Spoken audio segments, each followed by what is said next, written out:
Another pasabog mga sanggay, may nadiskubre na naman po sa Quezon City.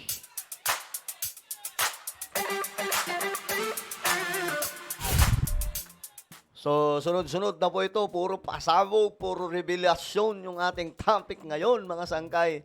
Talaga nga naman. Ay, naku po. Eto, bago tayo magtuloy-tuloy, sa mga hindi pa po dyan nakakapag-subscribe, tayo po ay 1.55 million subscribers na. Kaya naman kung ikaw, hindi pa nakakapag-subscribe, makikita nyo po yung subscribe button sa baba. Pindutin nyo lamang po yan. Then click the bell and click all. Sa mga nanonood po sa Facebook, i-follow nyo po yung ating Facebook page. Ay, eto na naman, guys. May nadiscover na naman daw po sa QC.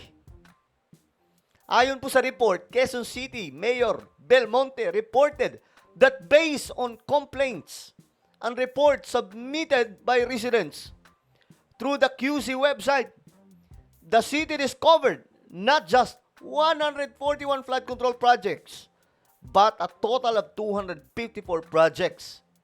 Grabe. Alam nyo magkano? 14 billion pesos. At ayon po dito, most of them have no permits. Grabe, no? Ngayon ito, tingnan natin yung balita. Kasi, maraming araw pong mga ghost projects na nagkalat sa Metro Manila. Marami daw na-discover. Maliban sa mga walang permit, hindi rehistrado sa SEC, o ano-ano pa, mga hindi po nag-i-exist, mga guni-guni lang na project. Ito, tingnan po natin ang balita mula sa Newswire. Ilang palpak na flood control project sa Quezon City. Ang ilan dyan, inabot pa raw ng ilang phase, pero hindi pa rin tapos. Nako! Nasa frontline na balitang yan. Bakit hindi natatapos? Mga sangkay. Alam nyo na, naghihintay pa yan ng budget. Ganyan naman po sa Pilipinas eh, di ba? At hindi nila tatapusin. Hihintay nila na magka-budget ulit. Pero yung tunay na budget, isang anuhan lang, tapos na yun. Ganyan po sa atin. Alam nyo, sa ibang bansa, like for example, China, hindi po ganyan.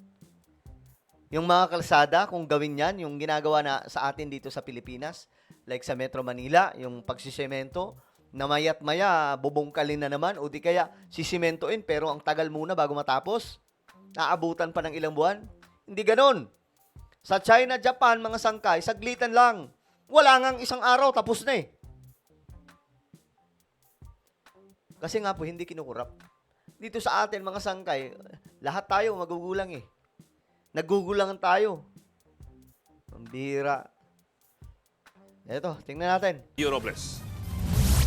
7 sa 15 kontratista sa listahan ni Pangulong Bongbong Marcos ang may proyekto sa Quezon City. Nako, 7 na mga kontratista sa 15. Na mga kontratista dyan, involved sa QC. Ayon sa datos ng local government unit, ang 4.3 kilometer San Juan River sa QC, ang sentro ng humigit kumulang 10 flood control project ng DPWH sa lungsod. Pero matapos ang assessment ng LGU, may mga proyekto sa ilog na hindi makita pero umaabot ng 66 phases. Grabe. Saan banda kaya yung phases 1 to 66? Nako po! Hindi nag-i-exist. Grabe, no? Mga ghost project. Talagang ewan ko lang kung gaano ka-stress ngayon si PBBM.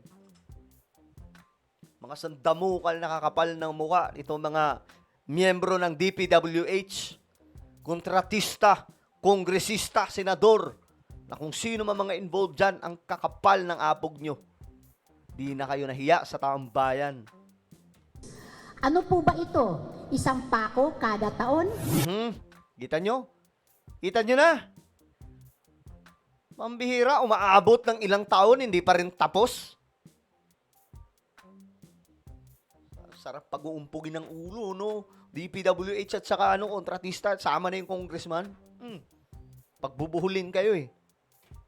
Ayon sa QC Engineering Department, ongoing ang ghost project ng kontratistang YPR Gen, Nako po! Contractor and Construction Supply, na pinondohan ng 145 million pesos. Grabe, ang laki ng pera. Nagsasayang ang government natin ng sandamukal na pera tapos hindi naman pala pinapagawa ng mga salamat kayo, hindi ako gumagamit ng mga masasamang salita talaga na malala eh. Pero nakakalungkot, no? Nakakalungkot yung bansa natin na pinagtitripan na ng mga taong ito. Ano yan? Sabuatan yan eh. Totoo yung sinasabi ni Lacson, may sindikato sa gobyerno. Ngayon lamang po yan nadidiscover eh. I know, dati may sinasabi naman si PRRD, kalabang kong gobyerno. Tama naman yun. Pero hindi niya kinalaban yung gobyerno niya eh. Si BBM ang gumawa niyan, mga sangkay. Kita mo ang ginagawa ngayon ni BBM. Kahit gobyerno niya, binabangga niya ngayon. At eto ang malupit, hindi lang pala DPWH ang iniimbestigahan ngayon. Lahat ng departamento. Iniimbestigahan na.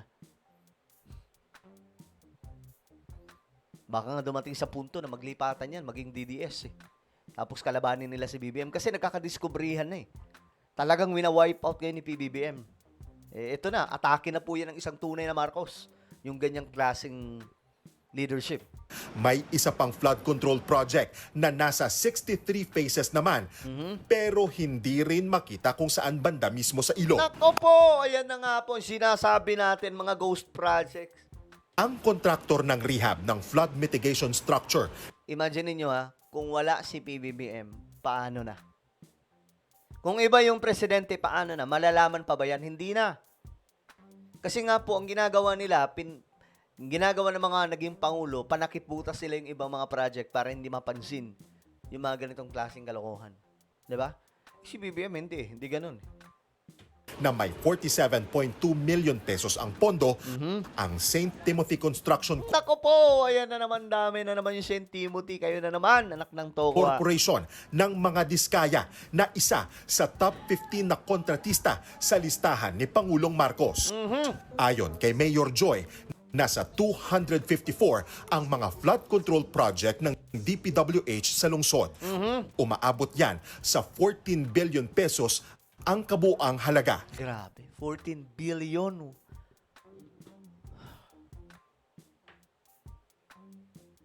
Ano nangyayari sa bansa natin? Isipin nyo noon pa po ito nangyayari. Wala pa po si Pangulong Bongbong Marcos. Ibig sabihin, umabot na sa trillions na pera ang nasayang para po dito sa mga project na ito na hindi po nag-i-exist. Goodness, kakilabot yung kanilang ginawa. Higit 40 proyekto raw sa lungsod ang pare-pareho ng pondo mula 14 hanggang 94 million pesos. Grabe. Yung contra cost ang medyo mahirap siyang maintindihan kasi originally bid ng contractor yan eh. So paano nangyari na pare-parehas yung bid tapos different contractors? Di ba? Alam na. Anak ng Tokwa. Oh, sino yung mga kumikbak dyan? Na mga naging congressman. Sige nga. Kaya dapat silipin ni BBM. Talagang kailangan may mapanagot dito. Walang, kahit mapuno ang kulungan ng mga congressman, senador, opisyal ng DPWH, mga kontratista, okay lang. O di kaya magpatayo na lang ng isla na para sa kanila. Doon sila ilalagay. Ang bihira ng mga lokong ito. Bukod dyan, may 5 proyekto pa sa Quezon City ang idineklarang kompleto Ayan na ito pa. pero hindi pa tapos sa actual site. My goodness. Ay, Gaya naku. sa mga flood control project sa Pasong Tamo Creek na 2023 pa raw natapos Grabe. ayon sa Quezon City 2023 na tapos pero hanggang ngayon ginagawa pa rin. Ang lulupit talaga. Department of Engineering. 48 million pesos ang budget ng proyekto pero nang puntahan ng News 5 tila wala pa ito sa kalahati Grabe. at nakatiwangwang ang mga materyales. Mga hay. Grabe talaga. Grabe na itong ginagawa nila sa bansa natin. Grabe. Alam nyo, kailangan si BBM dyan umupo kahit 12 years pa. Para lang may wipe out itong mga, kasi sistema ang kailangan gibain dito eh. paano kung iba na yung presidente? Back to the ball game na naman po tayo. Yes, I am convinced that there are anomalous projects. I have actually reached out to Secretary Bonoan with all honesty many times, Ako, and he has not agreed to see me. kita nyo? Ano sabi? Ni-reveal ni Bill Monte. Ilang beses niyang sinubukang kausapin si Bunuan. Pero wala, mga sangkay, hindi nangyari. Kaya dapat mag-resign na yan si Secretary Bunuan. Nakakahiya. Pero syempre, hindi porket magre-resign, makakalusot ka. Hindi po pwedeng ganon. Imagine niyo, si Magalong nagsabi rin, hindi ilang beses, isang beses pinuntahan niya daw si Bunuan, dala-dala po niya yung mga dokumento ng mga substandard na mga project. Wala mga sangkay nangyari. Tapos sasabihin niya ngayon, eto may sinasabi sa mga sangkay na marami pa rin pong mga matitinong sa DPWH. So, wag kami, sir. Mag-resign ka na. Alam niyo yung sino ang dapat mamuno sa DPWH? Si Palafox, si June, si Architect June Palafox, ang urban planner ni Ferdinand E. Marcos noon. Maraming beses na daw po siyang kumasama sa bidding, DPWH at MMDA, pero hindi daw po siya pinapasali. Bakit daw? Wala daw pong lagay. Hindi siya naglalagay. Kita nyo yan, mga sangkay, yung sistema? Kaya ganito po tayo. Yung bansa natin. Mag-resign ka na Bunuan, nakakahiya ka. He has not agreed to see me. Diba? Hindi. Ayaw makipagkita ng taong ito. Sinubukan naming kunin ang panig ng kalihim pero wala pa siyang tugon. Nauna nang sinabi ni Bunoan na wala siyang kinalaman sa mga anomalya sa Mag-resign ka na, sir. Kung ako sa'yo, mag-resign ka na. Nakakahiya na yung opisina mo. Puro karason na walang kinalaman.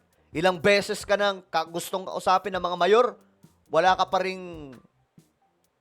Wala ka talagang kwenta eh. Nakakahiya ka.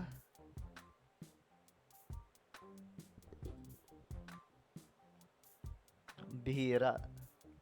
Nakakalungkot. Nakakalungkot to. Ano po ang inyong opinion, mga sangkay? Comment down below. Meron po tayong YouTube channel, Sangkay Revelation. Hanapin nyo po ito sa YouTube. Kapag nakita nyo na, i-click nyo po yung subscribe, i-click ang bell, at i-click nyo po yung all. Ako na po ay magpapaalam. Mag-iingat pong lahat. God bless everyone.